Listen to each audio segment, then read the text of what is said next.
Bonjour à tous, j'espère que vous allez bien. Bienvenue sur ma chaîne YouTube. Aujourd'hui, on se retrouve pour parler gestion du stress, mais avant de commencer, je tenais à remercier toutes les personnes qui prennent le temps de commenter, de liker et de partager mes vidéos, mais aussi à tous ceux qui prennent le temps de s'abonner. Sachez que vous me motivez vraiment à continuer. Allez, c'est parti, place à la vidéo. Vous avez été très nombreux à me demander des conseils pour la gestion du stress, que ce soit pour les compétitions ou le passage des lames. Et je vous comprends parce que moi aussi, j'avais beaucoup de mal avec le stress. Donc, je vais vous donner tous les conseils que j'ai appris avec le temps et aussi le fruit de mes recherches pour mes élèves ou pour moi-même. Et je vais y aller crescendo, c'est-à-dire que je vais vous donner des conseils qui sont facilement applicables et plus on va avancer dans la vidéo et plus, alors je dirais pas que c'est difficile de les appliquer, mais plus il va falloir faire d'efforts en tout cas pour les appliquer. Vous comprendrez par la suite. Le premier conseil que je vous donnerai, eh bien, c'est soyez organisé et proactif.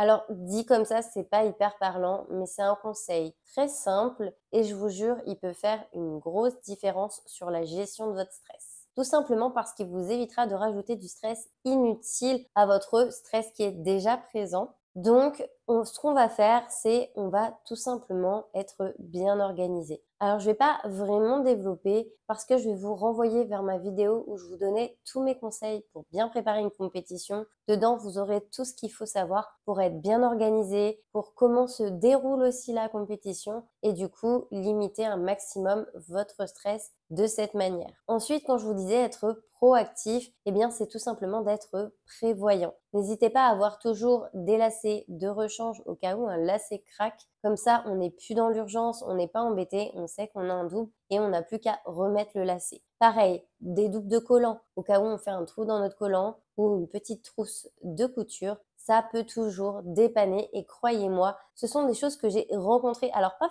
forcément toujours moi personnellement, mais mes affaires ont souvent servi à d'autres. Par exemple, à une époque, mes doubles de lacets ont bien servi à un patineur. Il a cassé ses lacets et ma paire de lacets en double l'a bien dépanné. Une autre fois, c'était une patineuse avec la fermeture éclair de sa tenue. Pareil, la petite trousse de couture lui a bien sauvé la vie. Et les collants en chair, eh bien, c'est pour moi parce que littéralement, je pense qu'à un moment ou un autre, on a toute tendance à trouer nos collants. Eh bien, avoir un double, ça m'a toujours bien dépanné. Bref, vous voyez ce que je veux dire, ce sont des petites actions simples, mais qui éviteront de vous rajouter de la charge mentale et du stress inutile. Mon deuxième conseil, eh bien, ça va tout simplement être d'avoir un bon état d'esprit. Je ne sais pas si vous le savez, mais le mental, c'est 90% de la performance. Et donc, du coup, avoir un bon mental, c'est très important. Et du coup, quand on pense positivement, ça aide aussi énormément. D'ailleurs, votre état mental est tellement important que vous pouvez vous préparer tout le temps de la même façon pour vos compétitions. Le jour J, selon votre état mental, il y aura une grosse différence sur votre performance. Par exemple, moi, si j'étais dans un mauvais jour mentalement, je pouvais faire un véritable désastre, alors qu'à l'inverse, il y a des fois, je savais même dès le lundi que j'allais bien patiner et que je pouvais gagner, voire même j'étais persuadée que j'allais gagner et je gagnais. Donc vous voyez, la différence de mon état mental était vraiment très important puisque peu importe comment je me préparais,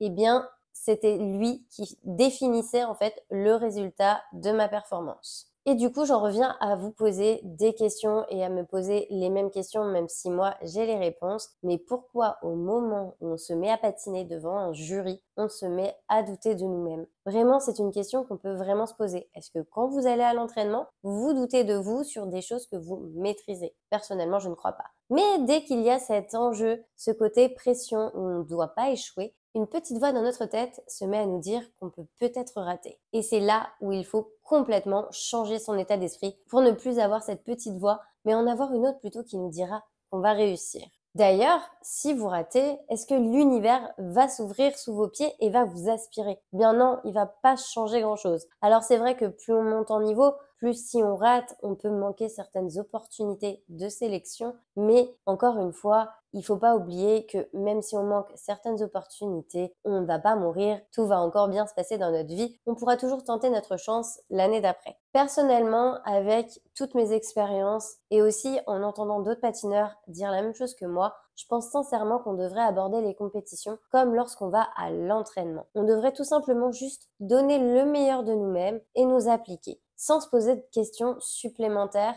par rapport à ce qu'on fait à l'entraînement. Alors pour vous aider à changer d'état d'esprit et être moins négatif, je vais vous poser quelques petites questions. Pourquoi aviez-vous envie de faire des compétitions et pourquoi avez-vous choisi de faire des compétitions? Est-ce que c'était pour vous mettre la rate au courbouillon? Désolée de ma petite vieille expression de grand-mère. Ou est-ce que c'était pour prendre du plaisir et patiner devant un public et lui montrer tout ce que vous savez faire? Et du coup, quand je viens de vous dire ça, tout dépend du côté où on se place et du coup, ces deux réponses peuvent engendrer des états d'esprit totalement différents. Du coup, l'exercice que je vous propose pour changer d'état d'esprit, eh bien, c'est tout simplement de prendre une question négative, un fait négatif dans votre tête et de le transformer en positif. Je vais vous donner quelques exemples. J'ai peur de rater. Phrase ultra négative qu'on connaît tous. Et à l'inverse, si on se disait je me suis bien préparée, je sais tout faire, je vais réussir, il n'y a aucun doute. J'ai tellement peur qu'il me juge, j'ai tellement peur qu'il me trouve ridicule. À l'inverse, on pourrait se dire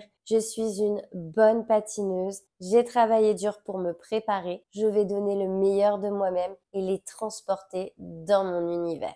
J'ai peur de tomber. Alors oui, c'est vrai qu'en patinage, quand on tombe, ça fait une erreur dans le programme. Mais sachez que c'est pas parce que vous tombez que vous ne pouvez pas être première. Pour avoir fait l'expérience avec mes élèves qui étaient très artistiques, il est arrivé à plusieurs reprises que certaines gagnent quand même malgré leur chute. La chute, c'est une erreur, mais ça n'est pas un échec. Alors, à l'inverse d'avoir peur de tomber et de faire cette erreur, je vous conseille plutôt de penser comme ça. La chute n'est pas un échec. Quoi qu'il arrive, je me relève et je continue à donner le meilleur de moi-même jusqu'à la fin de mon programme. Et après, vous verrez, c'est pas vous qui jugez, de toute façon. Et mon dernier exemple, eh bien, c'est tout simplement, mais qu'est-ce que je fais là? J'ai trop peur. C'est l'instant où on est littéralement envahi par le stress et qu'on voudrait faire qu'une seule chose, prendre les jambes à son cou et s'en aller. Pourtant, c'est trop dommage parce que faire des compétitions, ça n'est pas donné à tout le monde. Et je peux vous dire, ce n'est pas qu'une question de niveau. Pour vous donner un exemple, si moi demain j'avais envie de me remettre à faire des compétitions pour adultes, eh bien j'aurais le niveau. Mais je ne pourrais pas le faire tout simplement parce que je n'ai pas l'autorisation de m'inscrire dans le club de ma ville et les autres patinoires sont beaucoup trop loin. Et comme je ne suis pas inscrite dans un club, eh bien je n'ai pas de licence et sans licence, je ne peux pas faire de compétition. Alors à vous qui êtes super chanceux ou chanceuse de pouvoir participer à une compétition, regardez un peu les choses autrement et dites-vous que vous êtes très chanceux d'avoir la chance de pouvoir participer à une compétition. Et n'oubliez pas une chose, on ne sait pas de quoi demain est fait et peut-être que ce sera la dernière compétition. Alors à ce moment-là, si c'était votre dernière compétition, est-ce que vous auriez envie de prendre vos jambes à votre cou et vous en aller? Est-ce que vous vous laisseriez envahir par la peur? Je ne crois pas. Je pense que vous profiteriez un maximum de cette compétition pour vous amuser et vous faire plaisir et donner le meilleur de vous-même pour bien patiner. Eh bien, c'est cet état d'esprit-là que vous devez impérativement avoir à chaque compétition. Ce n'étaient que des exemples et les phrases que j'ai entendues le plus souvent, mais vous avez compris le principe. À chaque fois que vous avez une petite phrase négative qui s'immisce dans votre tête, essayez de trouver son inverse, son opposé en positif pour garder un état d'esprit positif tout au long de votre compétition. Et je suis sûre qu'avec ça, déjà, vous allez voir une grande différence.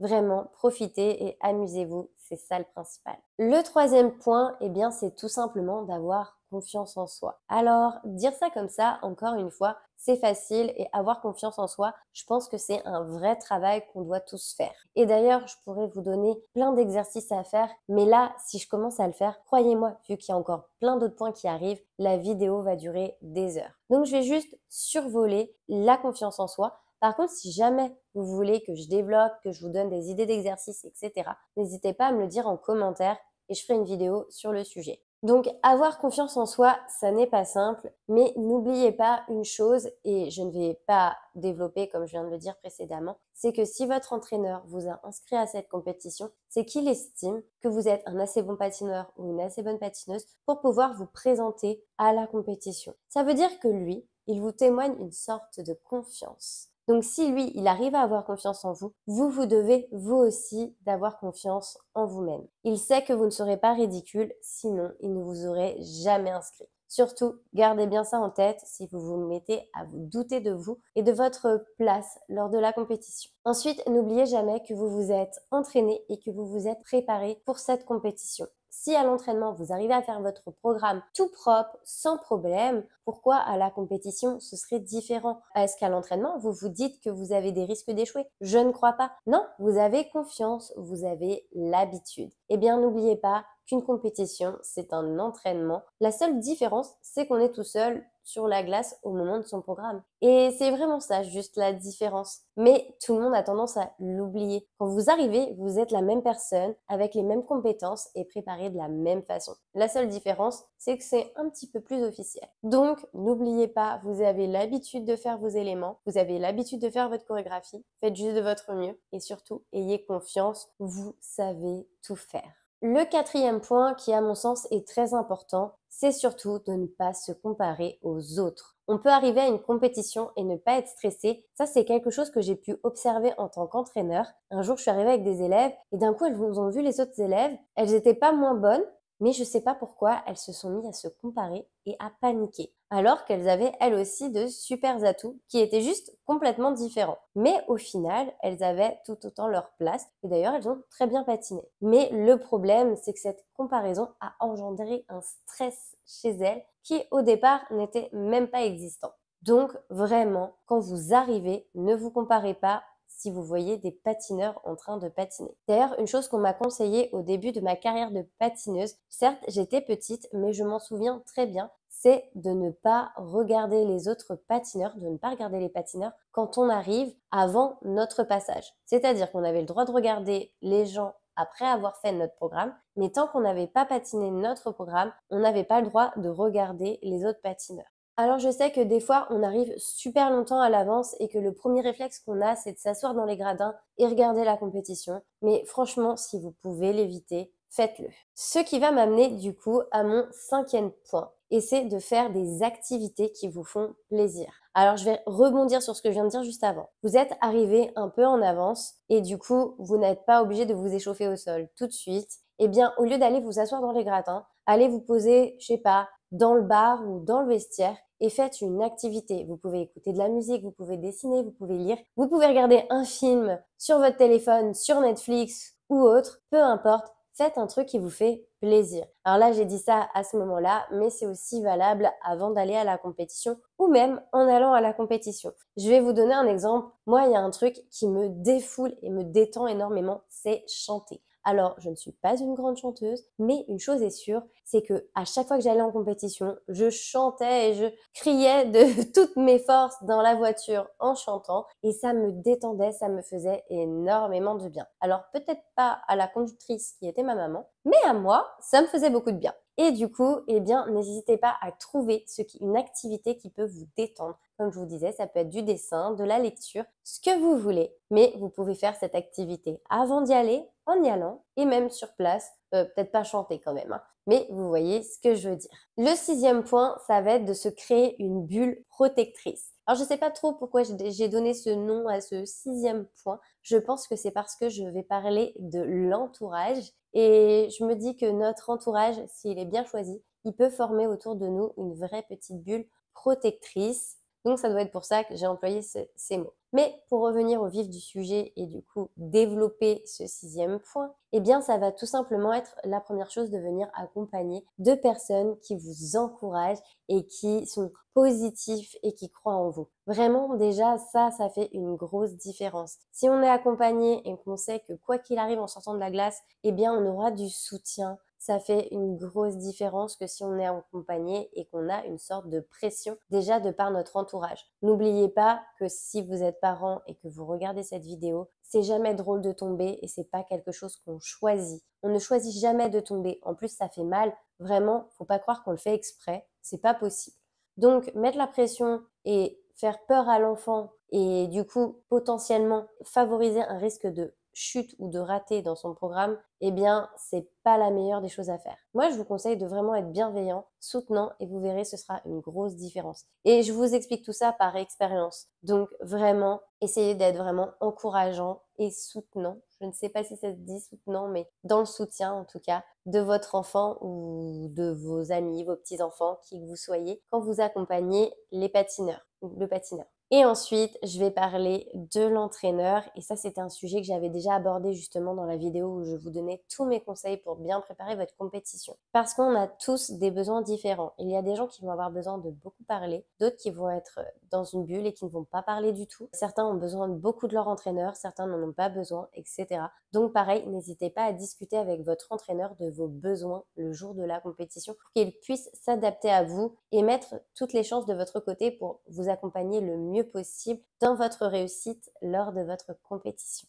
Si vous trouvez que j'ai une tête un tout petit peu différente, c'est normal, j'ai été obligée de tourner cette vidéo en 2 parties. Et maintenant, on va passer à diverses techniques de gestion du stress qu'on pourrait même qualifier parfois de préparation mentale ou de libération des émotions. Bref, des techniques, mais qui vont, elles, être beaucoup plus compliquées à mettre en place, puisque pour que ça fonctionne, il va falloir le faire le plus souvent possible, même si vous le pouvez au quotidien, pour pouvoir programmer votre mental et votre état physique. Vous allez voir pourquoi je dis ça, parce qu'il y a certaines choses qui sont liées ensemble. Donc du coup, on passe à notre 7e point et ce sera la respiration. Les exercices de respiration peuvent vraiment être très bénéfiques dans votre gestion du stress. Pour ça, je vous propose 2 exercices. La première technique que je vous propose, ça va être la respiration carrée. Pour la faire, on va s'asseoir dos droit, on va poser les mains sur les genoux, les pieds bien à plat, bien ancrés dans le sol et si possible, on va fermer les yeux. On va inspirer par le nez très lentement en comptant mentalement jusqu'à 4, puis on va retenir sa respiration, poumon plein pendant 4 temps encore une fois. Puis expirer lentement par le nez pendant encore 4 temps, puis on va encore retenir pendant 4 temps notre respiration. Et on va reproduire ce cycle 4 fois. La deuxième technique que je vous propose de faire, donc vous pourrez choisir l'une ou l'autre si vous choisissez une technique qui concerne la respiration pour gérer votre stress, eh bien c'est la cohérence cardiaque. Cet exercice est très très bon justement pour gérer le stress avant une compétition. C'est pour ça aussi que je voulais vous en proposer plusieurs pour que vous ayez le choix. La seule complexité de la chose, c'est qu'on va devoir être dans un endroit calme et qu'en compétition, parfois, on ne peut pas être dans un endroit calme. Donc là, je vous conseille, si vous n'avez pas d'endroit approprié ou si vous faites ça pendant l'attente entre l'échauffement et le programme, essayez de faire assez le vide dans votre tête et vraiment de vous concentrer sur vous et votre respiration. Pour la faire, on va s'asseoir. Vous pouvez poser une main sur votre ventre ou les mains sur vos genoux. Et on va inspirer par le nez en comptant jusqu'à 5. Puis on va expirer par la bouche en comptant encore une fois jusqu'à 5. Et on répétera ce cycle 6 à 10 fois. Alors il est vraiment prouvé que la respiration joue sur la gestion du stress, mais ce que je trouve aussi pratique avec ces 2 exercices, c'est que comme vous allez compter, vous allez pouvoir focaliser votre esprit sur autre chose que votre stress et vous concentrer du coup sur le fait de compter. Et ça aussi, ça jouera sur la baisse de votre stress. Une autre technique dont je vous ai déjà parlé dans ma vidéo justement sur tous mes conseils pour préparer votre compétition, eh bien c'est la visualisation. Comme je l'avais expliqué dans la vidéo et je vais vous l'expliquer encore une fois dans celle-ci, eh bien on va tout simplement prendre l'habitude. Je vous conseille de le faire le plus souvent le soir avant de vous coucher, mais vous pouvez aussi l'intégrer à vos échauffements. Comme ça, vous pourrez en prendre l'habitude au cours de votre échauffement et du coup, ce sera vraiment un exercice de préparation mentale et de gestion du stress qui sera intégré à votre routine. Donc, pour le faire, vous pouvez le faire assis ou allongé. À vous de voir à quel moment vous le faites. Moi, le soir, je conseillerais allongé. Si vous l'intégrez à votre échauffement, je vous conseillerais plutôt de le faire assis. On va fermer les yeux Si vous pouvez mettre votre musique de programme, c'est encore mieux. Et du coup, on va tout simplement faire notre programme dans notre tête et visualiser chaque mouvement fait à la perfection. Mais au-delà de la visualisation, on va même essayer de ressentir le mouvement. Et ça va aider à la fois votre esprit à se concentrer sur la réussite, mais aussi votre corps, puisque quand on le ressent, en fait, c'est presque comme si on le faisait. Et donc, je vous conseille de faire 2 à 3 fois votre programme dans votre tête, mais vous pouvez aussi varier en faisant tout simplement les éléments que vous souhaitez réussir dans l'avenir. Là, je sors un peu de la gestion du stress, mais en gros, vous pouvez vraiment visualiser tout ce que vous souhaitez. Et ensuite, on va passer à notre dernière technique. Eh bien, c'est tout simplement l'EFT, Emotional Freedom Technique. Alors, l'EFT, c'est une technique qui permet de libérer les émotions et qui utilise les méridiens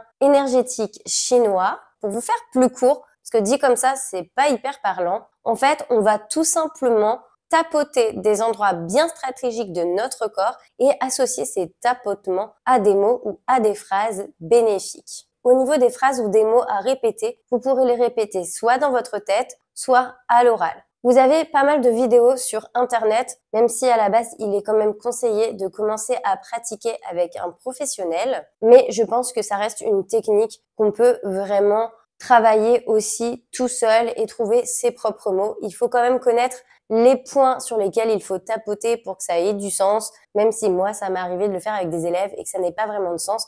Tout simplement, ce qui les détendait, c'est que le fait qu'on se tapote, eh bien, c'est drôle. Et du coup, c'est ça qui les détendait. Mais après, moi, je vous conseille quand même de le faire de façon technique. Donc, comme je vous disais, il y a plein de vidéos sur Internet. Et puis, je vous laisse à l'image avec un petit exemple pour que vous ayez une idée de ce que l'on peut faire. Et pour terminer, eh bien, c'est tout simplement si vraiment tous ces conseils ne vous aident vraiment pas à gérer votre stress, qu'il est vraiment beaucoup trop envahissant et que vous n'en pouvez plus, je vous conseille de tout simplement de se faire accompagner d'un professionnel. Ça peut être un sophrologue, un préparateur mental, un psychologue, etc. C'est vraiment si votre stress devient ingérable, vraiment n'hésitez pas à faire appel à quelqu'un qui pourra vous aider et vous aider aussi à mettre en place des exercices pour faire face à votre stress le jour J. Bon, voilà, j'ai terminé. J'espère que tous ces conseils vous aideront à gérer votre stress et à bien performer en compétition. Je vous fais à tous plein de gros bisous et je vous dis à bientôt. Bye bye!